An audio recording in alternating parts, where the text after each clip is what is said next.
سيدنا محمد كما صليت على إبراهيم وعلى آل إبراهيم في العالمين إنك حميد مجيد. قال الله تبارك وتعالى في كلامه المجيد: أعوذ بالله من الشيطان الرجيم. بسم الله الرحمن الرحيم. ليس عليكم جناح أن تبتغوا فضلا من ربكم فإذا أفضتم من عرفات فاذكروا الله عند المشعر الحرام واذكروه كما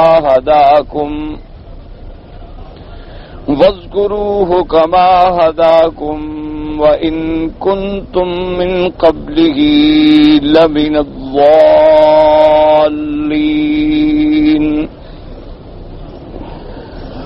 سورۃ البقرہ کی ان آیات مبارکہ میں اللہ تبارک و تعالی نے احکام حج کے بارے میں ارشاد فرمایا ہے، اور اس سے پہلے سابقہ آیات میں اور سابقہ دروس میں آپ نے الحمدللہ یہ پڑھا کہ اللہ پاک نے حکم دیا اور ارشاد فرمایا کہ الحج اشہر معلومات، کے حج کے چند مہینے جو ہیں جانے پہچانے ہیں، شوال، ذی القعدہ اور 10 ذی الحجہ کے دن.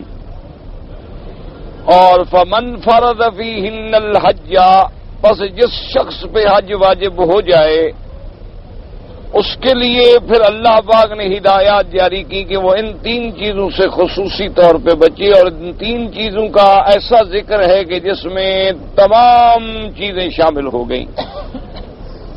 ایک تو جب حج واجب ہو جائے تو حج کے دنوں میں اور خاص طور پہ احرام کی حالت میں فلا رفثا، کوئی ایسی بات نہ کرے جس سے شہوت ابھرتی ہو، یعنی بیوی سے بھی جمع یا دوائی جمع، وہ چیزیں جو انسان کی قوت شہوانیہ کو برانگیخت کرنے والی ہوں ان سے بچے. حالت احرام میں اپنی بیوی سے بھی غلط نظر ڈالنا جائز نہیں. دوسرا حکم دیا تھا ولا فسوقا، کہ نافرمانی والے کام نہ کرے. اب نافرمانی میں عام چیزیں بھی داخل ہو گئیں، اور حج کے دنوں میں احرام کی حالت میں شکار کرنا جیسے اللہ نے منع فرما دیا، اسی طرح اللہ تبارک و تعالی نے احرام کی حالت میں مردوں کے لیے سر پہ کپڑا ڈالنا منع فرما دیا. اسی طرح مرد عورت دونوں کے لیے احرام کی حالت میں خوشبو لگانا منع فرما دیا، ناخن کٹوانے منع فرما دیا، بال کٹوانے منع فرما دیا. تو فرمایا کوئی نافرمانی والا کام نہ کرے. اور تیسری بات یہ بتلائی تھی کہ ولا جدال فی الحج، اور حج میں جھگڑا بھی نہ کرے، چونکہ یہ اختلاط کے دن ہوتے ہیں، آدمی سفر میں ہوتا ہے اور سفر میں انسان ذہنی طور پر ذرا پریشان بھی ہوتا ہے، تھکا ہوا ہوتا ہے، اور لڑائی کے اور جھگڑے کے اسباب زیادہ بنتے ہیں. اس لیے حکم فرمایا کہ خیال رکھو حج کے دنوں میں، احرام کے دنوں میں جھگڑا بھی نہ کرو، ایک دوسرے کو گالی بھی نہ دو، اور کوئی ایسا کام بھی نہ کرو جو دوسرے کو غصہ دلانے والا ہو کہ وہ غصے میں آ کے گالی دے اور پھر تم بھی اس کو گالی دو. تو لہذا جھگڑے والے کاموں سے بھی بچو. اور اسی میں یہ بھی اشارہ ہو گیا کہ خود کوئی مسائل بنا کر جھگڑے والے کہ بلا وجہ ایام میں جھگڑا کرو کہ جی یہ تاریخ غلط ہے، یہ دن غلط ہے، یہ کام غلط ہے، ایسے جھگڑے بھی حج میں نہ کرو. اور اس کے بعد پھر ایک عمومی بات کا ارشاد فرمایا کہ وما تفعلوا من خیر یعلمہ اللہ، اور جو بھی تم خیر کا کام کرتے ہو، بھلائی کا کام کرتے ہو، بہتری کا کام کرتے ہو، اللہ اس کو جاننے والے ہیں.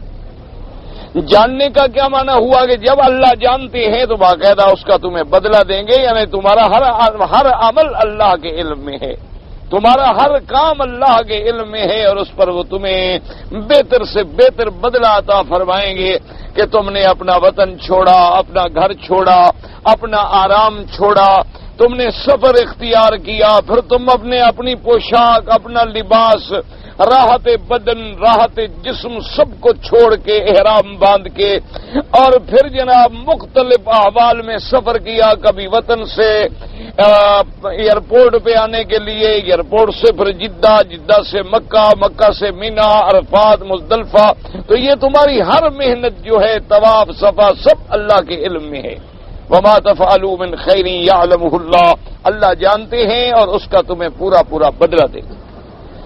اور اس کے بعد ایک اور بھی ارشاد فرما دیا کہ وَتَزَوَّدُوا فَإِنَّ خَيْرَ الزَّادِ التَّقْوَىٰ، کہ جب تم حج کے لیے چلو تو اسباب سفر، زاد سفر بھی اپنا تیار کرو۔ یہ نہیں ہے کہ تم حج کے لیے نکلو اور یہ ذہن بنا لو کہ بھائی حج پہ جا رہے ہیں تو سامان اٹھانے کی کیا ضرورت ہے۔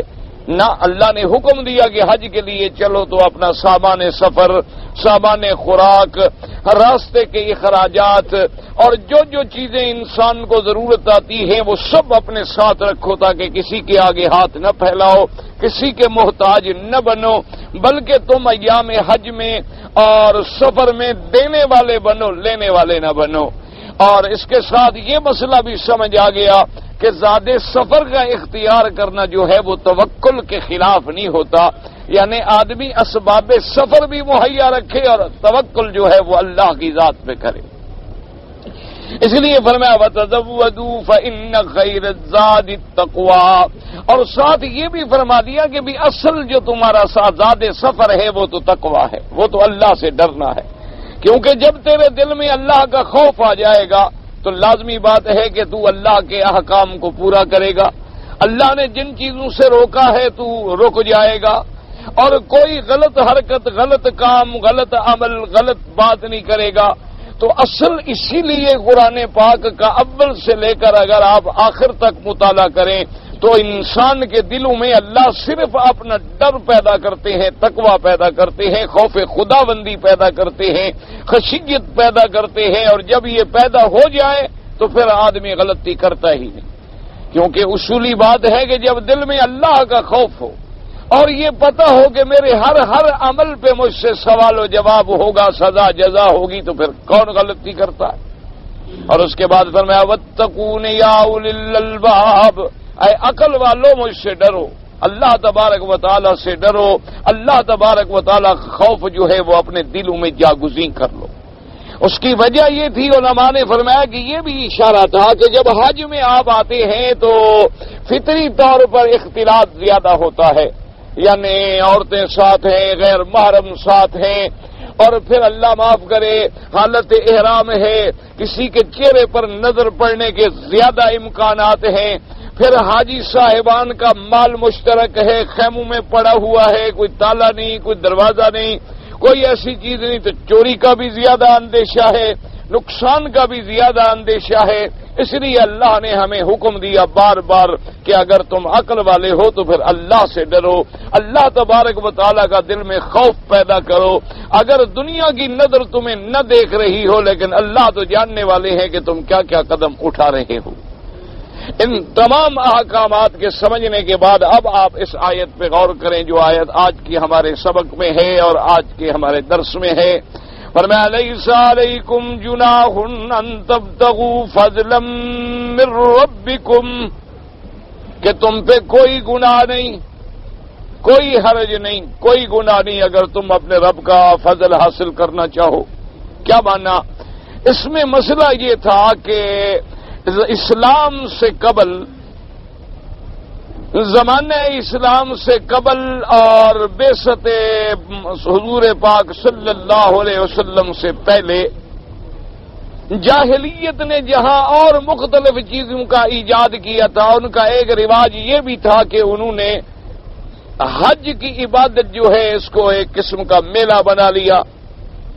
لوگوں کا بہت بڑا اجتماع چونکہ ہوتا تھا تو وہ مینا میں بڑی بڑی بازاریں لگاتے اور بڑی بڑی تجارتی ایک قسم کے میلے اور تجارتی بازاروں کا ایک جال پھیل جاتا۔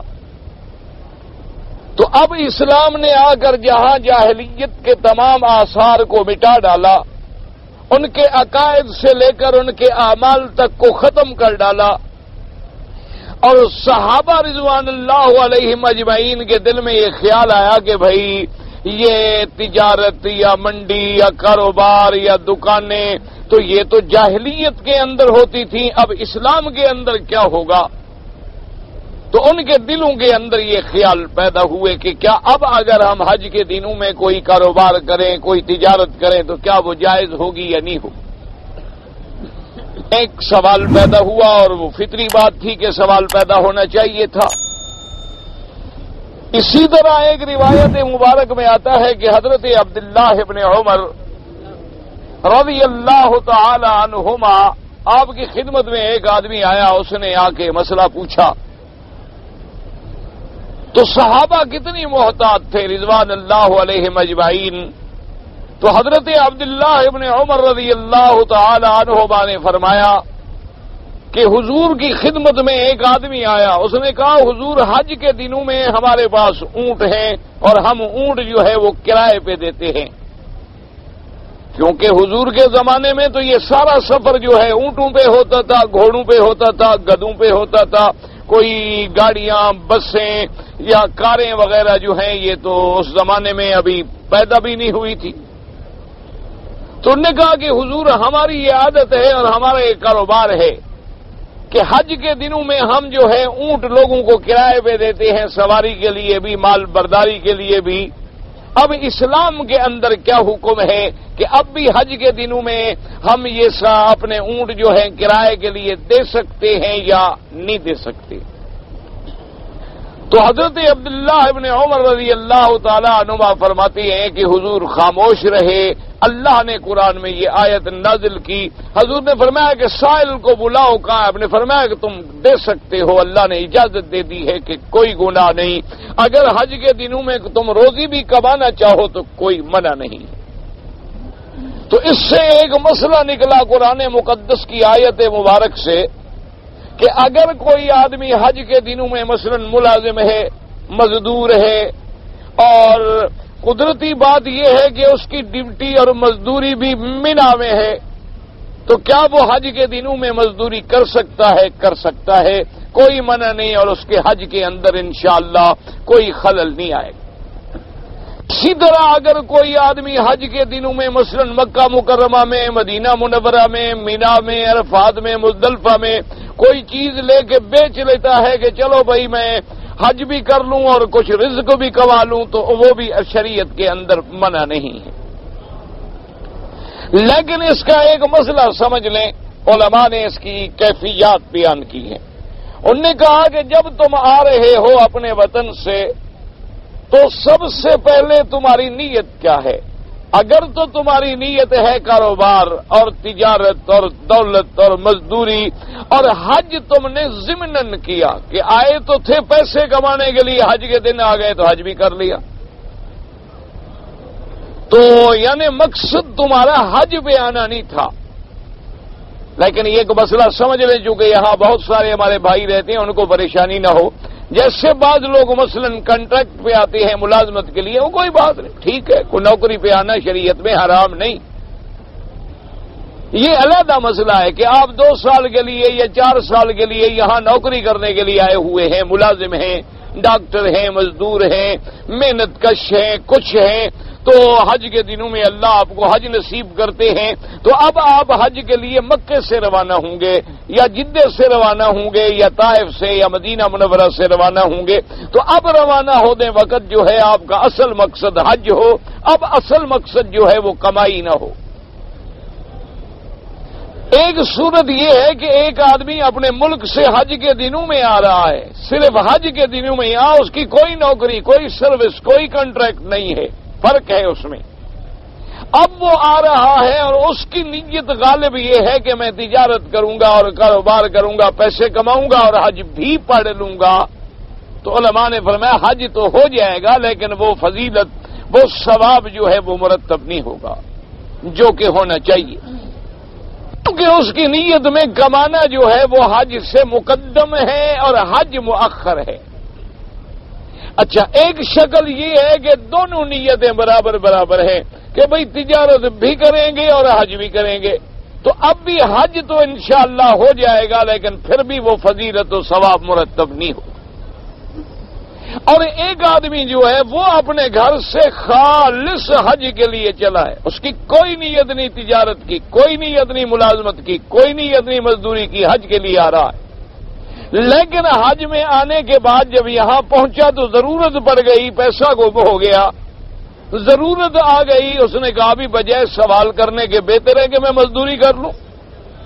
تو اب اس کا اصل مقصد حج تھا، یہ کام وہ ضمناً کر رہا ہے ایک مجبوری کے پیش نظر، یا مجبوری نہیں آئی لیکن اس نے سوچا کہ بھائی مجھے کافی دن یہاں مل رہے ہیں، 1 مہینہ میں نے یہاں ٹھہرنا ہے، اور وہ تاجر آدمی ہے، کاروباری تجربہ بھی رکھتا ہے، اور اس نے کہا کہ بھی اصل مقصد تو ہمارا حج ہے، لیکن اگر تھوڑا بہت کام بھی کر لیں تو اللہ نے فرمایا یہ بھی کوئی حرج نہیں، اس کی بھی اجازت ہے، لیکن شرط کیا ہے کہ نیت اصل تمہاری حج ہو، اصل تمہارے دل میں مقصد حاضری جو ہے وہ اللہ کی رضا ہو، یہ باقی کام اگر ضمناً ہو جائے تو کوئی حرج نہیں۔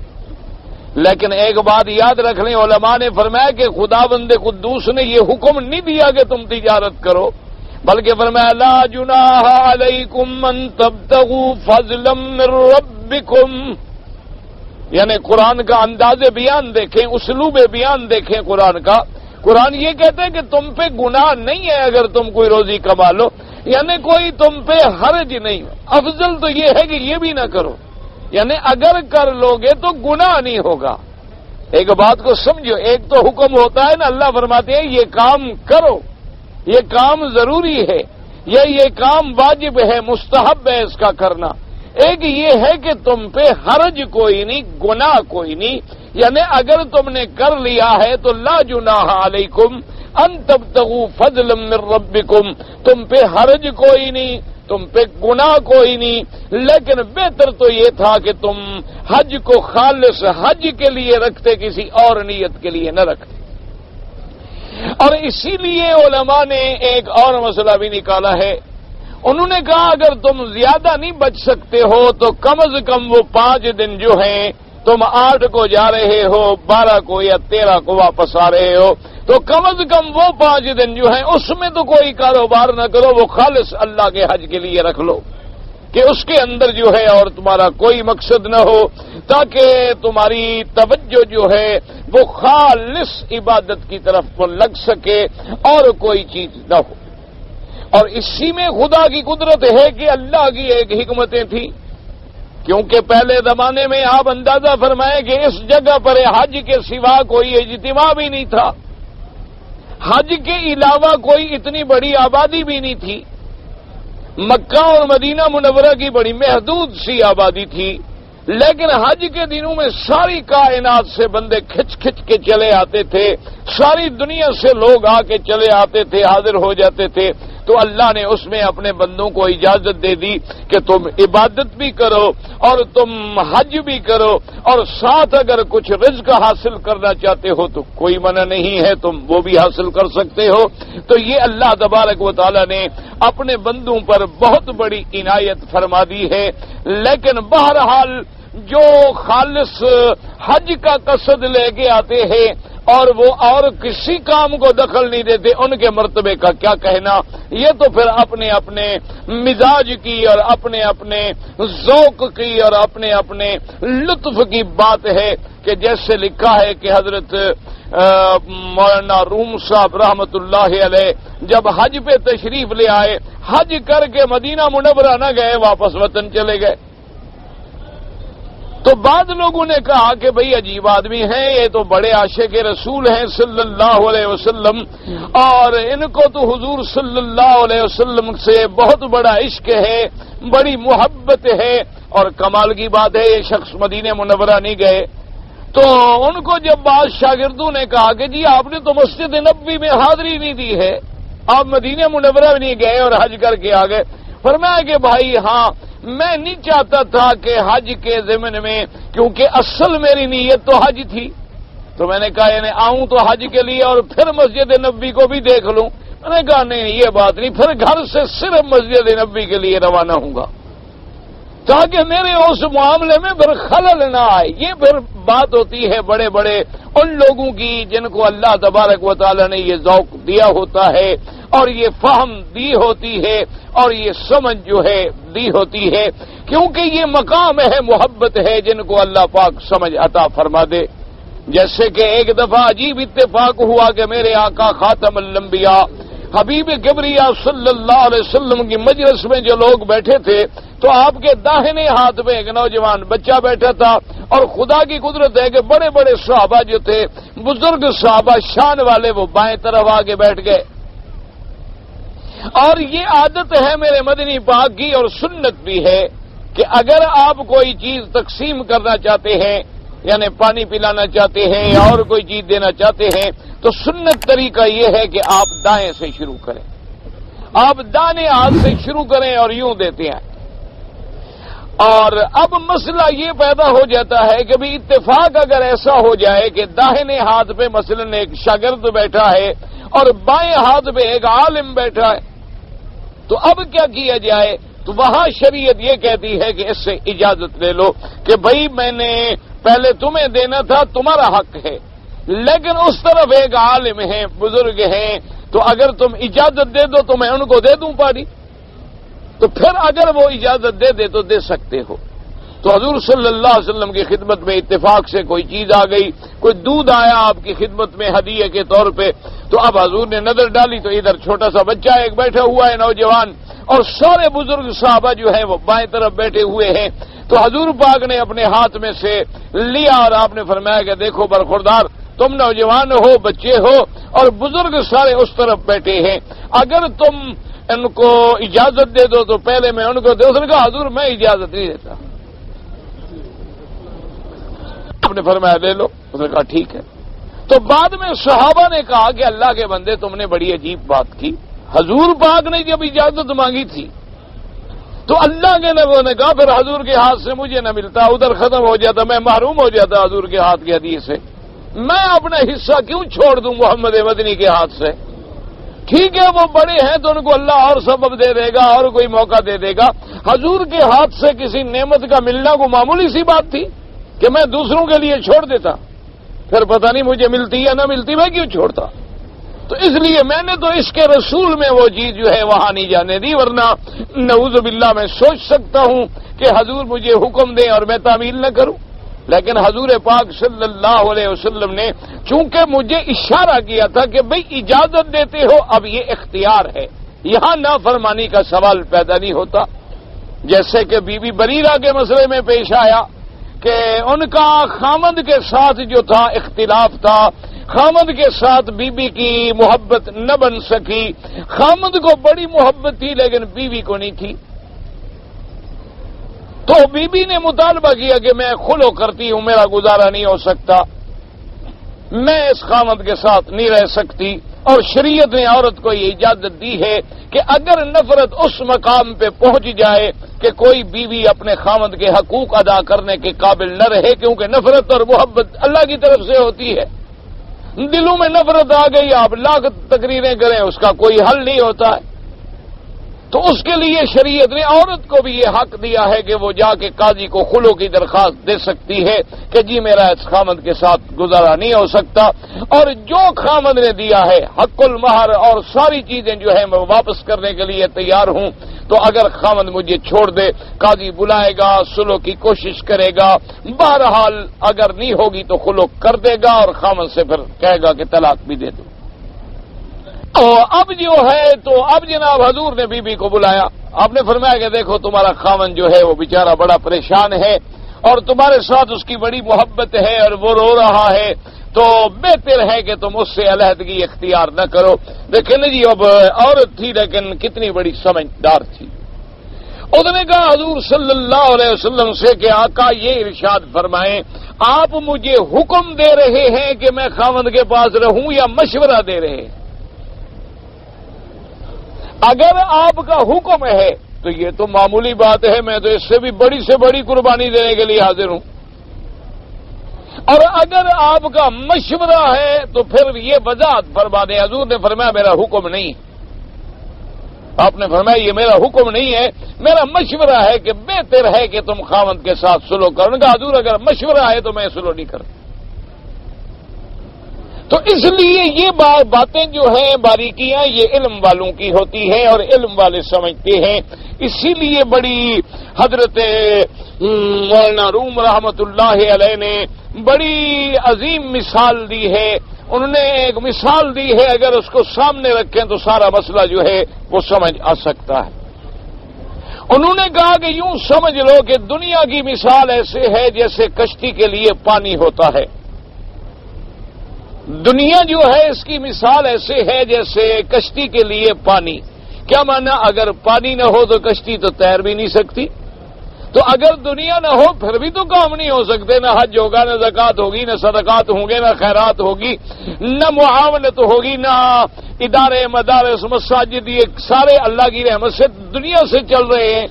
تو انہوں نے فرمایا کہ اس کی مثال ایسے ہے جیسے کشتی کے لیے پانی ہوتا ہے. اگر پانی کشتی کے نیچے ہو تو پھر کشتی کو چلاتا ہے، اور وہی پانی اگر کشتی کے اندر چلا جائے تو پھر کشتی کو غرق کر دیتا ہے. تو جب اللہ تمہیں دنیا دے، کروڑوں دے، اربوں دے، خربوں دے، لیکن اس کو دین کے تابع رکھو گے تو یہی دنیا تمہیں چلانے کا اور جنت میں پہنچانے کا ذریعہ بنے گی. اور جس دن یہ دنیا تیرے دل کے اندر داخل ہو گئی، اب جناب تم آ گئے کہ بھئی اللہ کے راستے میں ایک پائی بھی خرچ کرتے ہوئے ہاتھ کانپتے ہیں، تو پھر یہی دنیا تمہاری ہلاکت کا ذریعہ اور بربادی کا ذریعہ بن جائے گی. تو اسی لیے اب سوچ لو کہ حج پہ جو آ رہے ہو تو تمہارا مقصد حج ہے یا کمانا ہے. اگر مقصد تمہارا حج ہے، ضرورت آ گئی، کام کر لیا، مزدوری کر لی، کوئی چیز خرید کے بیچ لی، کوئی منع نہیں ہے. اور اگر مقصد کمانا ہے اور حج ضمناً ہے تو پھر حج پر وہ ثواب مرتب نہیں ہوں گے اور وہ درجات نہیں ملیں گے جو حج پہ ملتے ہیں. ایک مسئلہ تو یہ ہو گیا. اب یہ سمجھ لیں کہ لیس علیکم جناح ان تبتغوا فضلا من ربکم. میرے بھائی بیٹھ جائیں، کچھ ساتھی پیچھے جو کھڑے ہیں ان کو تکلیف ہو رہی ہے، آپ بیٹھ جائیں، کوئی بات نہیں، اللہ کرے گا آواز دعا کریں پہنچتی رہے گی. آپ دعا کریں گے تو گاڑی چلے گی، آپ کی دعاؤں سے تو یہ سارا مسئلہ چلتا ہے. اصل ہماری کمائی اور ہمارا طاقت جو ہے نا وہ آپ لوگوں کی دعا ہے، کیونکہ جب کسی سننے والے کی دل سے دعا نکل جاتی ہے نا تو ساری کام ہو جاتے ہیں. تو بہرحال میں عرض کر رہا تھا، اب دوسرا مسئلہ سمجھیے. اللہ نے فرمایا فَإِذَا أَفَضْتُم مِّنْ عَرَفَاتٍ فَاذْكُرُوا اللَّهَ عِندَ الْمَشْعَرِ الْحَرَامِ. اور اللہ نے فرمایا کہ جب تم عرفات سے چلو مشعر حرام کی طرف. عرفات کیا ہے یاد رکھو، اس میدان کا نام ہے اور جو مشہور و معروف ہے جس کو ہر آدمی جانتا ہے. میدان عرفات ایک جگہ ہے، اس میدان کا نام جو ہے عرفات. اچھا، اس میدان کو عرفات کیوں کہا جاتا ہے؟ اس میں علماء نے بڑے بڑی باتیں لکھی ہیں، بڑے اقوال لکھے ہیں، لیکن اصل میں جو راجح بات ہے جمہور علماء کے نزدیک وہ یہ ہے کہ عرفات میں ہر بندے کو اپنے رب کی معرفت حاصل ہوتی ہے کہ اپنے رب کے حکم کے لیے دو چادریں باندھ کے اپنے تکبر کو، دولت کو، غنا کو، اقتدار کو، حاکمیت کو، ہر چیز کو فنا کر کے مٹی پہ آ کے بیٹھا ہوا ہے. ورنہ عرفات میں جانے کا اور کیا مقصد ہو سکتا ہے؟ اور یہی وہ حکمتیں ہیں، اگر آپ غور کریں کہ سارا مکہ جو ہے پہاڑوں میں ہے، کالے کالے خشک پہاڑ. اچھا، پہاڑ بھی ایسے کہ بالکل خشک، یعنی جن پہ کوئی پتا، بوٹا، درخت، سبزہ، کوئی سوال پیدا نہیں ہوتا. اچھا، اور پہاڑ بھی سارے گرم، کوئی ٹھنڈا بھی نہیں ہے. حالانکہ اللہ کی قدرت کے آگے کیا مشکل تھا. یہاں سے 100 کلومیٹر کے بعد طائف ہوتا ہے، دیکھیں ماشاءاللہ کتنا ٹھنڈا ہے، ہدا کتنا ٹھنڈا ہے، شفا کتنا ٹھنڈا ہے. جنوب میں جیسے جیسے آپ آگے بڑھتے چلے جائیں، اب ہاں جہاں بھی آپ جائیں گے ماشاءاللہ، یعنی بعض جگہیں تو ایسی ہیں جہاں برف پڑتی ہے باقاعدہ. اچھا، اور ان وادیوں میں ماشاءاللہ یعنی آپ طائف میں دیکھیں تو ایسی نعمتیں ہیں، انگور طائف کا، انار طائف کا، گلاب کا پھول طائف کا، پوری کائنات مقابلہ نہیں کر سکتی، پوری دنیا میں اس کے مقابلے پہ چیز نہیں ہوتی. اتنی چیزیں ہیں، موسم ہے، ٹھنڈا ہے، سب کچھ ہے، لیکن اللہ نے اس علاقے کو این گرم پہاڑ، خشک، سیاہ، کالے کالے پہاڑ، جدھر بھی آپ نظر ڈالیں، جبل ابی قبیس پہ نظر ڈالیں، جبل ہندی پہ نظر ڈالیں، جبل عمر پہ نظر ڈالیں، جبل کعبہ پہ نظر ڈالیں، جبل نور پہ نظر ڈالیں، جبل سور پہ نظر ڈالیں، جہاں بھی نظر ڈالیں خشک پہاڑ آپ کو نظر آئیں گے۔ اچھا، میدان عرفات کیا ہے کہ ڈیٹیل میدان ہے، بس کوئی اور اس کے اندر اٹریکشن نہیں ہے، کوئی یعنی دلچسپی کا سامان نہیں ہے۔ علماء نے لکھا حکمت یہ تھی کہ اللہ نے ان چیزوں کو ایسے بنایا ہے تاکہ جو آئے ما سوا میری رضا کے کوئی اور نیت کر بھی نہ سکے، یعنی کرنا بھی چاہے تو نہ کر سکے۔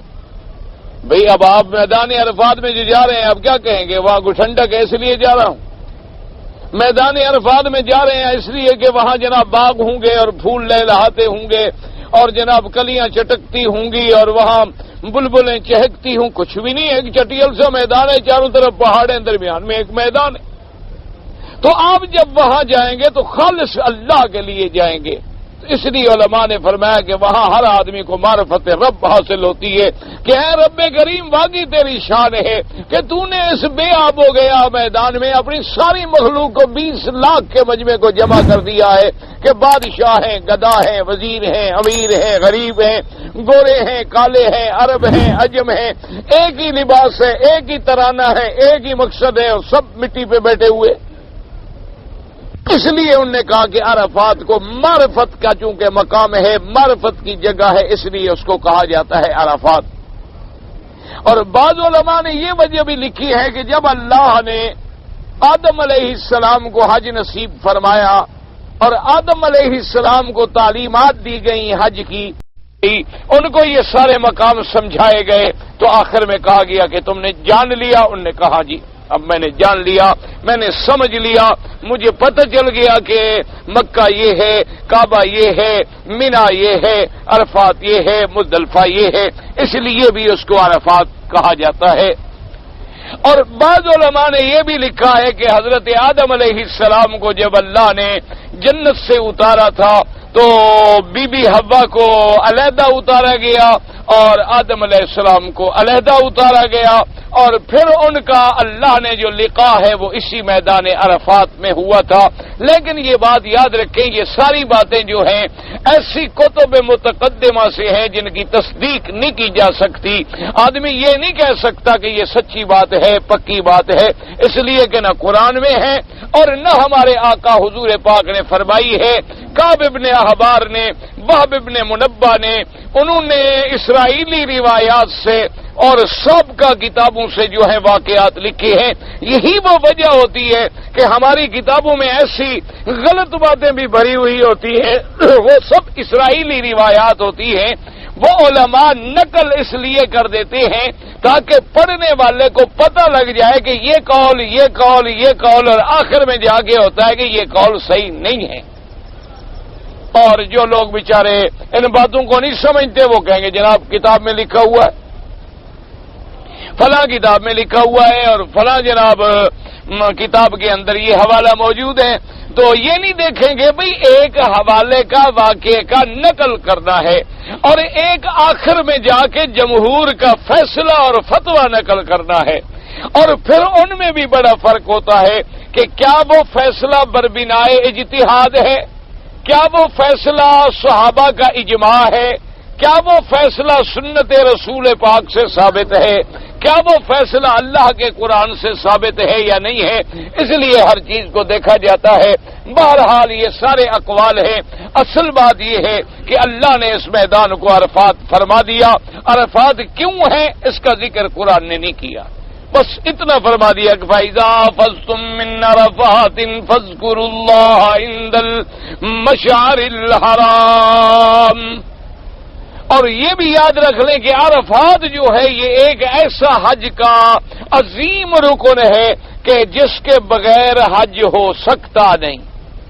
کیا مانا؟ اگر آپ نے احرام باندھ لیا، طواف کر لیا، صفا مروہ دوڑ لی، مینا چلے گئے، مزدلفہ چلے گئے، سارے کام کر لیے لیکن عرفات نہیں گئے تو حج نہیں ہوگا۔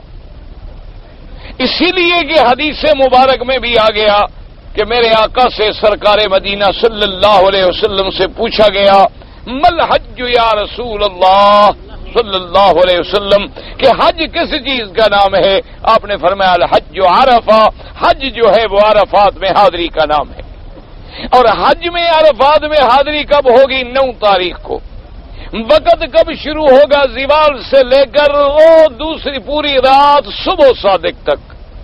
البتہ جو لوگ وہاں چلے جائیں زوال سے پہلے یا زوال کے بعد، ان کو عرفات میں رہنا ہے 9 تاریخ کو سورج ڈوبنے تک۔ جب تک سورج نہیں ڈوبے گا وہ عرفات کے میدان سے نہیں نکل سکتے، اور جب سورج غروب ہو جائے تو اب عرفات کے میدان سے وہ چل پڑے اور کہاں آئیں گے؟ مشعر الحرام۔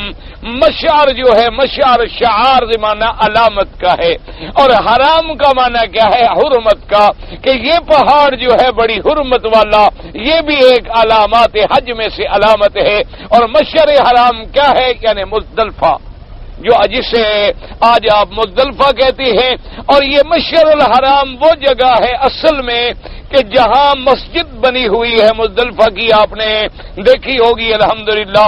اس مسجد کے ساتھ یہ جو اونچا حصہ پہاڑ ہے، یہ اصل میں ہے مشعر الحرام۔ لیکن اب اس کے ساتھ جتنا میدان ہے وہ سب اسی مشعر الحرام کے تابع ہے، یعنی اگر آپ کسی مقام پر بھی آ جائیں گے تو گویا آپ مشعر الحرام میں آ گئے ہیں۔ تو اس لیے اب آپ اس کو سمجھ لیں کہ آپ نے عرفات سے کہاں آنا ہے؟ مشعر الحرام مزدلفہ کو آنا ہے۔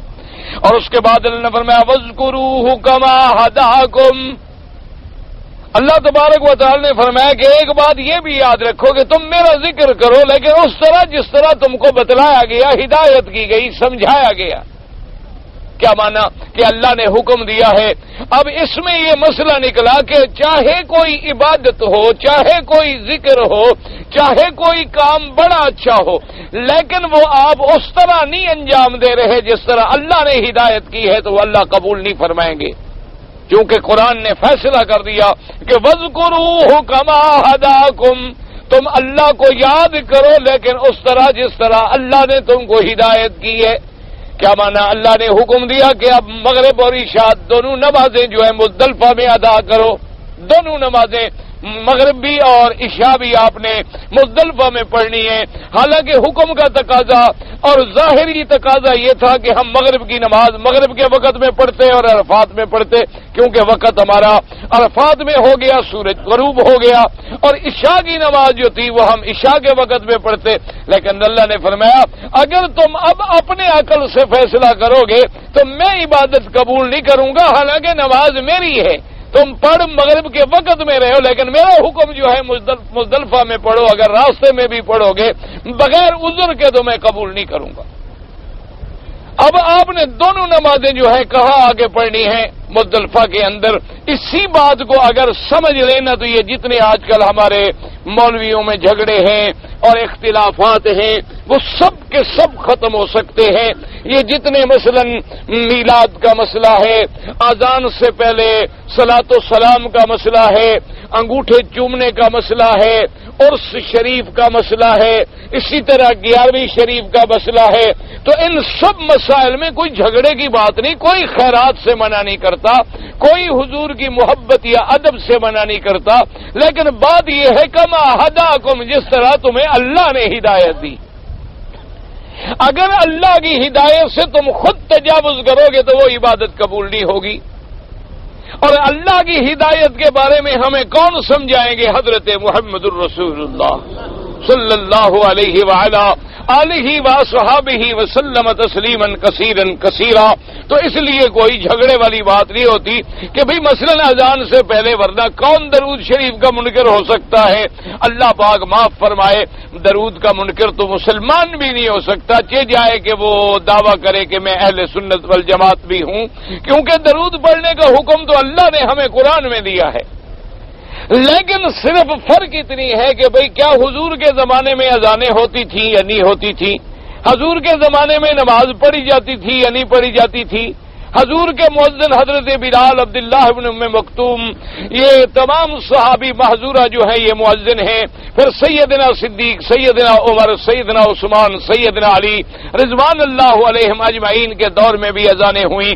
بھی اگر ان کے زمانے میں کوئی چیز اذان سے پہلے بھی پڑھی جاتی تھی، بعد میں بھی پڑھی جاتی تھی تو ٹھیک بات ہے.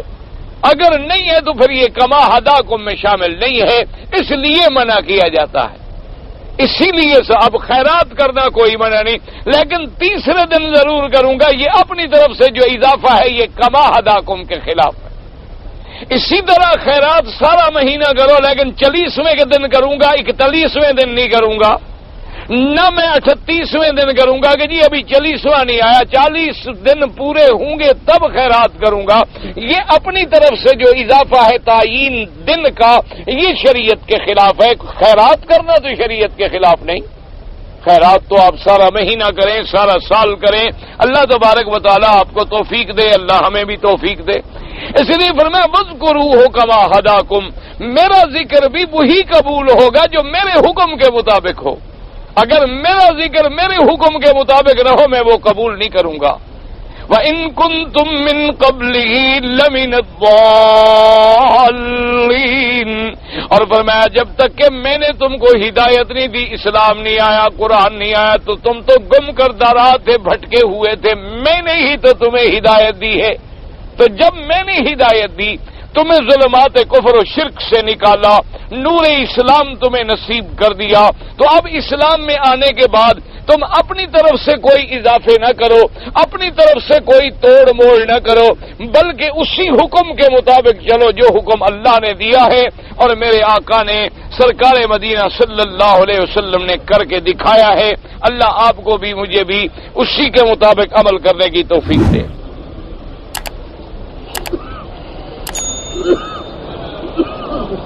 بہرحال جی گزارش یہ ہے کہ جو آپ نے مسئلہ پوچھا ہے کہ جو عورت زیور استعمال کرتی ہے یا کبھی کبھی استعمال کرتی ہے، کبھی شادی کے موقع پہ پہنتی ہے، سارا سال رکھے رہتے ہیں، ان پر زکوٰۃ ہوگی یا نہیں ہوگی؟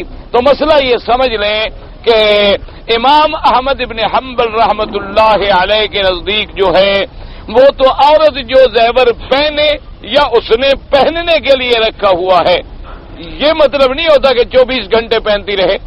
عورت آخر کسی وقت اتار دے گی، کبھی شادی پہ پہنے گی، کبھی دعوت پہ پہنے گی، کسی تقریب میں پہنے گی. تو ان کے نزدیک تو عورت کا زیور جو استعمال کے لیے ہے زکوٰۃ نہیں ہے. لیکن امام ابو حنیفہ رحمۃ اللہ علیہ کے نزدیک اس پر بھی زکوٰۃ ہے. وہ فرماتے ہیں کہ عورت جو زیور استعمال کرے، چاہے ایک دن کرے، چاہے سارا سال کرے، چاہے سال میں 4 دفعہ کرے، وہ فرماتے ہیں اس پر بھی وہ زکوٰۃ جو ہے ادا کرے. اصل وجہ کیا ہے کہ امام احمد ابن حنبل رحمۃ اللہ علیہ نے یہ لیا کہ بھی جیسے کام کی چیزیں ہیں، مثلا ایک آدمی کے پاس اوزار ہوتے ہیں، ورکشاپ ہے آپ کا، اس میں آپ کے پاس جو اوزار ہیں کم از کم وہ بعض اوقات تو 50 ہزار کے اوزار ہوتے ہیں. تو اوزاروں پہ چونکہ زکوٰۃ نہیں ہوتی کہ وہ استعمال کے لیے ہیں. جیسے مکان رہنے کے لیے ہے قابل استعمال، جو استعمال کے لیے زکوٰۃ وہ کہتے ہیں عورت کا زیور جو ہے یہ بھی استعمال کے لیے. لیکن امام ابو حنیفہ رحمۃ اللہ علیہ ایک حدیث مبارک سے استدلال کرتے ہیں کہ حضور پاک نے ایک عورت کے ہاتھ میں 2 کنگن دیکھے تو آپ نے فرمایا اس کی زکوٰۃ دیتی ہو؟ تو اس کے بعد فرمایا اگر زکوٰۃ نہیں دو گی تو پھر یہ کنگن جہنم کے کنگن بن کے پہنائے جائیں گے. تو اس لیے ان کے نزدیک یہ ہے کہ آپ نے زکوٰۃ دے لی. تو اب آپ سمجھ لیں اگر آپ نے سونا خرید کے رکھا ہے کہ ریٹ بڑھے گا میں بیچوں گا، یا زیور خرید لیا رکھ لیا کہ اچھا بھی ٹھیک ہے پھر بیچ دیں گے، اس پر تو کسی کے نزدیک بھی اختلاف نہیں، سب کے نزدیک زکوٰۃ ہے ہی ہے. اور جو پہننے کے لیے ہے اس پر زکوٰۃ جو ہے امام احمد ابن حنبل رحمۃ اللہ علیہ کے نزدیک نہیں ہے اور باقی ائمہ کے نزدیک اس پر بھی زکوٰۃ ہے. لیکن ایک مسئلہ یاد رکھیں کہ امام ابو حنیفہ رحمۃ اللہ علیہ ایک ایسا جامع قول اختیار کرتے ہیں کہ ایک تو کوئی حدیث مبارک نہ رہ جائے، اور دوسرا یہ ہے کہ مثلا اگر آپ سوچیں کہ ایک آدمی نے عورت کا زیور ہے زکوٰۃ دے دی، چلو زکوٰۃ فقط شرعاً مثال کے طور پر اس کے ذمے نہیں بنتی تھی تو خیرات کا ثواب تو ملے گا. یعنی ایک آدمی نے زیور پہنا ہوا ہے، اس کی زکوٰۃ بنتی ہے 1000 ریال، اس نے دے دی. اچھا مسئلہ یہ تھا کہ قیامت میں یہ بات پکی ہو جائے گی کہ نہیں بھائی زیور پہ تو زکات نہیں تھی لیکن خیرات کا ثواب تو اللہ دیں گے نا. اچھا لیکن اگر اس نے زکات نہیں دی اور فیصلہ یہ ہوا کہ زکات دینی تھی پھر کیا کرو گے؟ پھر کوئی حل ہے ادائیگی کا؟ اس لیے ہمیشہ امام صاحب جو ہیں امام ابو حنیفہ رحمۃ اللہ علیہ وہ ایسا جامع قول اختیار کرتے ہیں کہ کوئی بات رہ نہ جائے. اب دیکھیں نا جی 8 تراویح جو حضرات پڑھتے ہیں ٹھیک ہے کوئی غلط نہیں. رمضان المبارک میں جو علماء یا جو ہمارے بعض ساتھی بعض بھائی 8 رکعتیں پڑھ لیتے ہیں تراویح ٹھیک ہے کوئی ایسی بات نہیں ہے کوئی جھگڑے والی بات نہیں. اچھا 12 پڑھ لیتے ہیں کوئی آدمی 13 رکعتیں پڑھ لیتے ہیں لیکن امام صاحب رحمۃ اللہ علیہ نے اب دیکھو 20 رکعت تراویح اور 3 رکعت وتر 23 رکعتیں ہو گئی.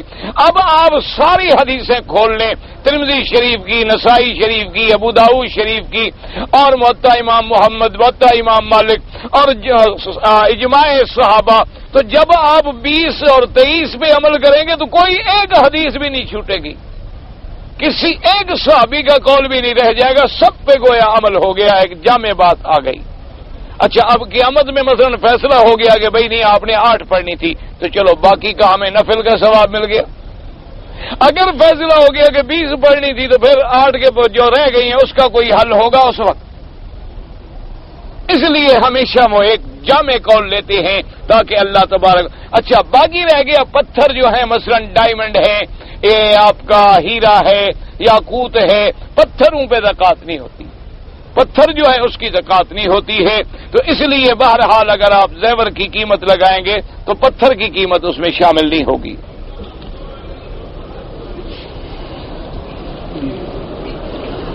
کہتا ہے جی کہ اگر ہم پر ایک دم بکری واجب ہو گئی ہے تو اگر ہم دم کے پیسے جو ہیں وہ کسی غریب آدمی کو دے دیں کہ بھئی تم یہ اپنی ضرورت پوری کر لو تو دم ادا نہیں ہوگی.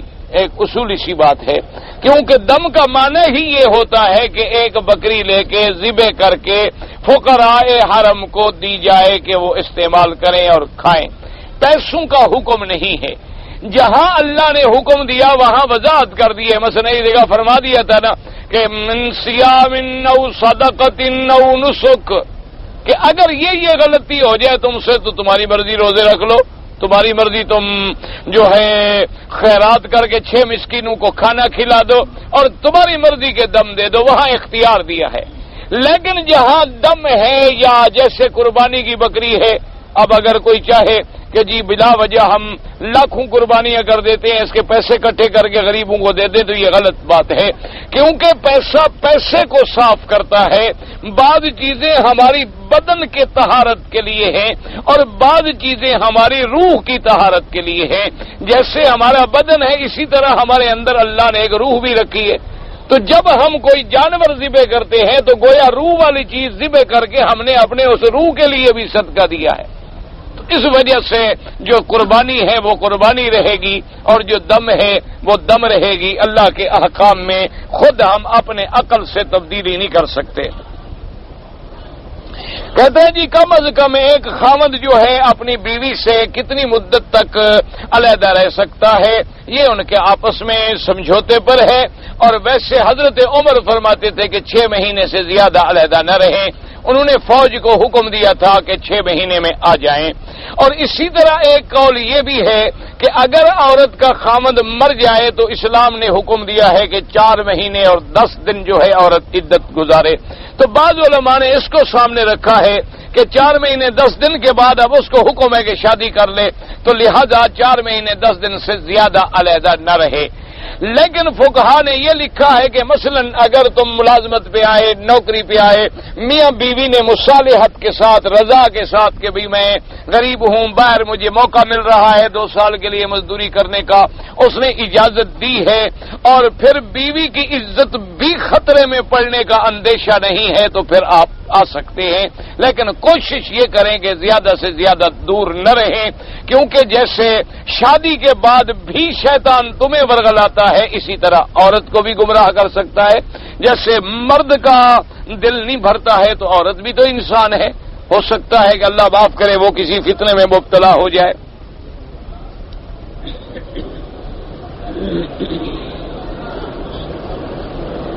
کہتا ہے جی میں نے بینک سے 1 لاکھ روپے لیے تھے بے معجل. بے معجل کہاں ہے جی؟ یہ بے تھی، کوئی خریداری کی تھی آپ نے؟ یہ آپ نے پیسے لیے تھے سود پہ. بے معجل کہاں سے آ گئی؟ سود پہ آپ نے لیا. پہلے تو لینے وقت آپ نے گناہ کیا، کیونکہ سودی کاروبار کرنے کا جو کم از کم گناہ ہے وہ اپنی ماں سے زنا کرنے کے برابر ہے. جو کم از کم گناہ ہے، کم از کم چھوٹا درجہ.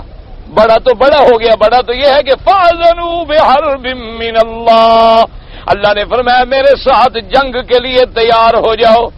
اسی لیے آپ نے دیکھا نا کہ جن جن ملکوں میں سود آئے گا وہ ملک کبھی کامیاب نہیں ہوں. اللہ سے جنگ کر کے کوئی جیت سکتا ہے؟ اللہ سے جنگ کرنے کے بعد کوئی قومیں کامیاب ہو سکتی ہے؟ کون خدا سے لڑ سکتا ہے؟ بندو سے تو کوئی لڑے، خدا سے کیسے لڑے؟ اور جہاں جہاں آپ دیکھیں گے کہ سود نہیں ہوگا اللہ کی رحمت سے، وہاں رحمت ہوگی، برکت ہوگی. آپ اس کا تجربہ کر لیں. آپ دائیں بائیں دیکھ لیا کریں کہ آپ کے کسی آدمی نے سود پہ ٹریکٹر لیا ہو، زمین بیچ کے قرضہ دے گا. اس کے مقابلے پہ جس نے اپنے پیسوں سے لیا ہے اس کو برکت بھی ہوگی، کوئی قرضہ بھی نہیں ہوگا، کچھ نہیں ہوگا. یہ باقی جو مثالیں دی جاتی ہیں نا جی کہ دیکھو جی فلاں آدمی سودی کاروبار کرتا ہے، بڑا اس کے پاس پیسہ ہے، اور فلاں آدمی سودی کاروبار، یہ چند مثالیں ہیں. اس کا اطلاق پوری دنیا پہ نہیں ہوتا. کیوں؟ دیکھیں نا جی ایک آدمی گوشت کھاتا ہے. گوشت اگر آپ بکرے کا کھائیں پیٹ بھر جائے گا، کتے کا کھائیں پیٹ تو بھر جائے گا کہ نہیں بھر جائے گا؟ نہیں، گوشت تو گوشت ہی ہے نا. آخر کتے کا بھی تو گوشت ہوتا ہے نا. نہیں کھاتے؟ بعض ملک کھاتے ہیں کتے، وہ کتے کھاتے ہیں، ہر بلا کھاتے ہیں، اور کتے کے گوشت کو بڑے شوق سے کھاتے ہیں. اللہ معاف کر، میں بعض خنزیر کھاتے ہیں تو پیٹ تو اس سے بھی بھر جاتا ہے. لیکن ان کا اور ان کے دونوں کے مال اور انجام میں بڑا فرق ہے. اس لیے اس پہ نظر رکھا کریں. بہرحال تم نے گناہ کیا ہے، اب تم جانو بینک جانے. اس سے یہ تھوڑا ہے کہ لیتے وقت تو تمہیں حرام نظر نہیں آیا، اب دینے وقت مسئلہ پوچھنے آ گئے ہو جی کہ میں سود دوں یا نہ دوں، اب شریعت پہ عمل کروں. تم نے لینا ہوتا پھر تم شریعت پہ مسئلہ پوچھتے، پھر میں دیکھتا کہ تم اللہ کی رضا پہ پوچھ رہے ہو. اصل میں وہ 40,000 سے جان چھڑانا چاہتے ہیں. 2 سال ہو گئے سود دیا نہیں، سود بن گیا 40,000، اور 2 سال نہیں دو گے تو لاکھ ہو جائے گا. یہی وجہ ہے نا کہ باہر کے ملک جب تمہیں قرضہ دیتے ہیں 2 کروڑ روپے تو ان کو پتا ہوتا ہے کہ پیسے ملیں گے یہ اللہ تللے میں اڑا دیں گے، اور اس کے بعد 4 سال کے بعد اور ہمارا کئی کروڑ بڑھ جائے گا. پھر ان کا پیسہ جب نیچے گرے گا، پہلے مثلا 1 روپیہ 3 روپے ریال کے برابر تھے. مثلا میں نے 1 لاکھ ریال قرضہ دینا ہے تو مطلب تھا کہ 3 روپے میں نے 3 لاکھ قرضہ دینا ہے. اب 8.25 کے برابر ہو گیا. اگر 1 لاکھ ریال مجھ پہ قرضہ ہو تو اب میں 8.25 لاکھ دوں گا، تب میرا 1 لاکھ اترے گا. تو اب اسی تناسب سے دیکھ لیں کہ ہمارے قرضے کہاں پہنچ گئے. یہ کاروبار ہے، اور یہ دراصل یہودیت کی ایک بہت بڑی سازش ہے کہ ہر ملک کو اپنے پنجوں میں جکڑ لو اور ان کو اس پنجے سے نکلنے نہ دو. یہ جوں جوں قرضہ لیتے جائیں، دیتے جاؤ، کھلاتے جاؤ، اور ان کو کرپٹ کر دو، عیاش کر دو، ان کو حرام کھانے کا عادی کر دو. جب قرضہ ملے گا تو یہ اڑا دیں گے، اور پھر ہمارے ساری زندگی سر نیچے رکھ کے کوئی بات بھی کرنی ہوگی تو پوچھیں گے کہ جناب آپ کو یہ بات بری تو نہیں لگے گی، ذرا ہم کر لیں. ناراض نہ ہونا، ہماری بھی کوئی وہ کہے گا نہیں یہ تو کر سکتے ہو، یہ نہیں کر سکتے، پھر ہم بات بھی پوچھ کے کریں گے، اس لیے کہ ہمارے اوپر قرض ہے. یہ اصل میں وہ مصیبتیں ہیں. تو بہرحال تم نے گناہ کیا ہے، پہلے توبہ بھی کرو، باقی تم جانو اور بینک جانے. نہ سود لینا جائز نہ دینا جائز، دونوں حرام ہیں. کہتا ہے جی اگر سامنے والی صف خالی ہے اور ہم یہاں کھڑے ہو گئے، نماز تو ہو جائے گی لیکن ثواب نہیں ہوگا، وہ درجات نہیں ملیں گے جو اللہ کے نبی نے حکم دیا. حکم ہے کہ اتنا فاصلہ بھی نہ چھوڑو. لیکن آج کل ہم کیا کریں، بعض ہمارے بھائی ماشاءاللہ یہ صفوں کے فاصلے پر تو اتنا عمل کرتے ہیں کہ ٹانگیں اتنا بھی کھولنی پڑے تو کھول لیں گے. بعض اوقات تو خطرہ ہوتا ہے کہ ہم اپنی ٹانگیں ایسے کھینچیں گے گر جائیں گے بیچارے. اچھا پاؤں پہ پاؤں رکھنا پڑے، دوسرے کی چیخ بھی نکل جائے تب بھی دبا دیں گے کہ بھئی نہیں سنت پہ عمل کریں. اور ادھر سنت پہ یوں عمل ہوتا ہے کہ ایک صف کعبے کے پاس ہے، باقی برآمدے میں کھڑے ہیں. پتہ نہیں یہ سنت کیوں بھول جاتی ہے کہ صف کے ساتھ صف برابر ہو. یہ کیوں نہیں سمجھ جاتی، ہمیں آج تک مسئلہ سمجھ نہیں آیا. بھئی ایک سنت پہ تو اتنی ضد ہو، اتنی کہ دوسرے آدمی کو نعوذ باللہ یہ سمجھا جائے کہ ان کی نماز ہی نہیں ہوتی. اور ادھر یہ بھی حکم ہے کہ صف کے ساتھ صف کا اتصال ہو، صفیں ملی ہوئی ہوں، درمیان میں فرجہ نہ ہو، اسی طرح صفوں کے درمیان میں فاصلہ نہ ہو۔ یہ تو نہیں ہے کہ بھئی ایک صف ہو کعبہ شریف کے پاس اور باقی سب برآمدے میں ہوں۔ اچھا دھوپ لگے تو سنت بدل جاتی ہے، اور موسم ٹھنڈا ہو جائے، بادل آ جائیں تو پھر ماشاءاللہ سارے سنت پہ عمل کرنے کے لیے آگے تشریف لے آتے ہیں۔ یہ اچھی سنت ہے بھائی اللہ کے نبی کی سنت کے ساتھ تو عشق ہونا چاہیے، محبت ہونی چاہیے کہ اگر ہماری سنت کے لیے جان بھی جائے تو کوئی حرج نہیں۔ سنت رسول کا اتنا شان ہے، اتنا اونچا مقام ہے کہ ہماری جان کیا حیثیت رکھتی ہے اس کے مقابلے پہ، کہ اللہ پاک ہمیں سنت پہ عمل کرنے کی توفیق دے۔ آج کل مسئلہ دراصل میں یہ ہو گیا ہے کہ ہر آدمی نے یہ بنا لیا ہے کہ اگر سنت کا، قرآن کا فیصلہ اس کے حق میں ہے پھر تو کہے گا سبحان اللہ، حضرت ذرا بتلائے نا قرآن کیا کہتا ہے، اور جب فیصلہ اس کے خلاف ہو تو کہتا ہے جی ٹھیک ہے ہوگا لیکن ذرا مجھے دکھائیں، معلوم ہوتا ہے قول ضعیف ہے۔ اب یہ جو مسئلہ آ جائے نا دماغوں میں، اس کا کیا کیا جائے؟ بہرحال صفیں جو ہیں وہ ملا کے بنائیں، درمیان میں فاصلہ نہ چھوڑیں، آپ کی صف میں آگے جگہ خالی آپ اس کو پر کریں، اگر وہ خالی رہی تو یہ جو کھڑا ہے یہ گناہگار ہے۔ کہتے جی کہ گھڑی کی لوہے کی اگر چین ہو تو پہننا جائز ہے، افضل ہے کہ نہ پہنے، کیونکہ لوہا جو ہے یہ جہنمیوں کا زیور ہے۔ اذ الاغلال فی اعناقہم والسلاسل یسحبون، افضل یہ ہے کہ لوہے والی چیزیں استعمال نہ کریں، لوہے کی چین بھی استعمال نہ کریں۔ لیکن آج کل آپ فکر نہ کریں، یہ لوہا شوہا نہیں ہے بھائی، یہ تو پتہ نہیں کیا بلا ہے۔ یہ جو آپ نے دیکھا نہیں 5 ریال میں جو گھڑی مل جائے وہ لوہا ہو سکتا ہے؟ اتنا وزن کر کے لوہا مجھے 5 روپے کا لے کے دے دو۔ یہ تو پتہ نہیں ہے کہ اب تو کیلو کے حساب سے گھڑیاں بکتی ہیں، 1 کلو 2 روپے، 1 کلو 3 روپے، 1 کلو 5 ریال، 1 کلو 10 ریال، کچھ سمجھ نہیں آتی۔ اللہ جانے یہ بنانے والے کیسے بناتے ہیں، کتنی مزدوری لیتے ہیں، وہ اصل کتنے کی بکتی ہے، اور یہاں نفع کے بعد جو 5 کی بک رہی ہے تو اصل مالک نے کتنے کی بیچی ہے، پتہ نہیں وہ خیرات کر رہے ہیں۔ سمجھ نہیں آئی ہمیں تو، آج تک یہ مسئلہ سمجھ نہیں آیا۔ ایک تاجر نے بہرحال مسئلہ حل کیا، اس سے میں نے پوچھا، میں نے کہا یار مجھے سمجھ نہیں آتی کہ یہ جو گھڑی تم 5 روپے، اس نے کہا حضرت آپ اس کو راز ہی رہنے دیں۔ میں نے کہا کیوں راز رہنے دیں؟ ذرا بتاؤ، مولوی کو عادت ہوتی ہے، کیڑا ہوتا ہے نا کتاب دیکھنے کا، حاشا دیکھو، شرح دیکھو، یہ دیکھو وہ دیکھو۔ تو اس نے کہا کہ حضرت بات یہ ہے کہ جہاں ہم 2 روپے والی 3 روپے میں بیچ دیتے ہیں نا، وہاں اللہ کی مہربانی سے 10 والی 1000 میں بھی بیچ دیتے ہیں، تو اللہ کی رحمت سے ہمارا معاملہ ٹھیک رہتا ہے، آپ فکر نہ کریں۔ 100 گھڑی بیچی اس میں تو ہم نے کمایا 1 ریال، لیکن 1 گھڑی بیچی اس میں ہم نے کمایا 900 ریال۔ تو نے کہا بتا دیں کہ ہمارا نفع کیسے رہا، ہم گھاٹے میں رہے؟ میں نے کہا جی پھر تم ٹھیک۔ اس نے کہا جی بس یہ سمجھ لو، بس اصل مسئلہ جو ہے نا اس میں یہ راز ہے کہ یہ ہم گاہک بناتے ہیں کہ بنتے رہیں، اشتہار چلتا رہے، کمپنی کی شہرت ہوتی رہے۔ اگر ہم ایک اشتہار بھی چھپوائیں تو 20 ریال تو اس پر لگیں گے نا، تو اس کے بجائے ہم نے ایک گھڑی بنا دی تو کمپنی کا نام نکل رہا ہے، چل رہی ہے، 2 پہنے گا، وہ لے جائے گا، وہ لے جائے گا، سستی ہوگی اور زیادہ شہرت ہوگی۔ جب نام بن جائے گا اس میں ایک نام والی چیز ہوگی جس سے ہم سارے پیسے پھر آپ کی جیب سے انشاءاللہ وصول کر لیں گے۔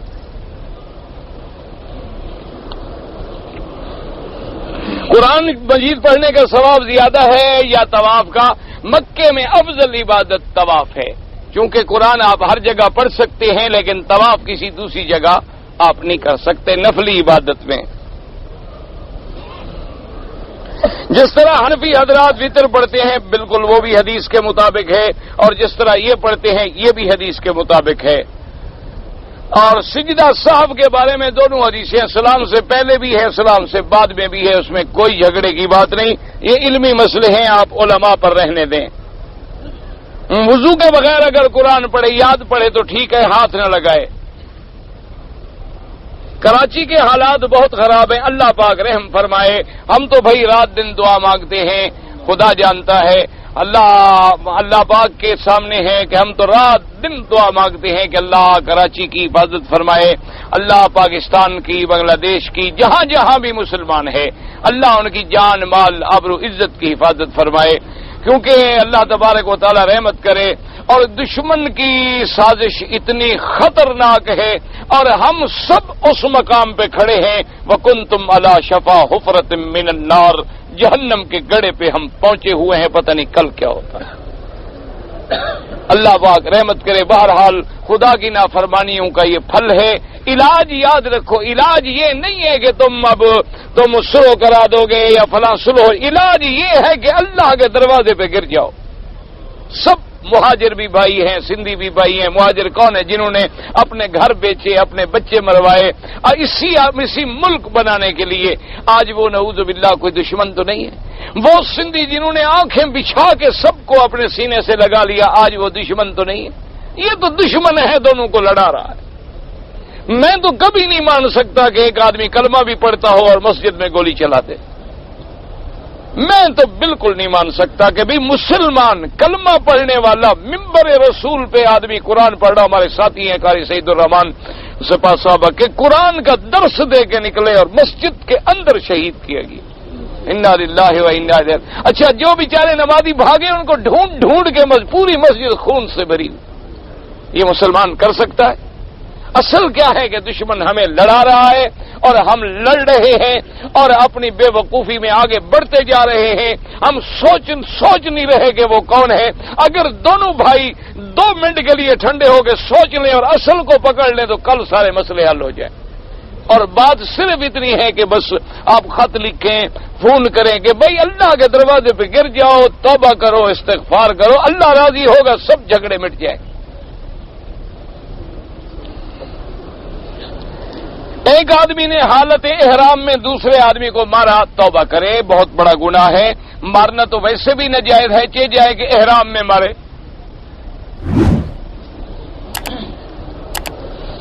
اور اس سے معافی لے جس کو مارا ہے، جو کہ حقوق العباد ہے۔ عورت اذان نہیں دے سکتی، ہاں جی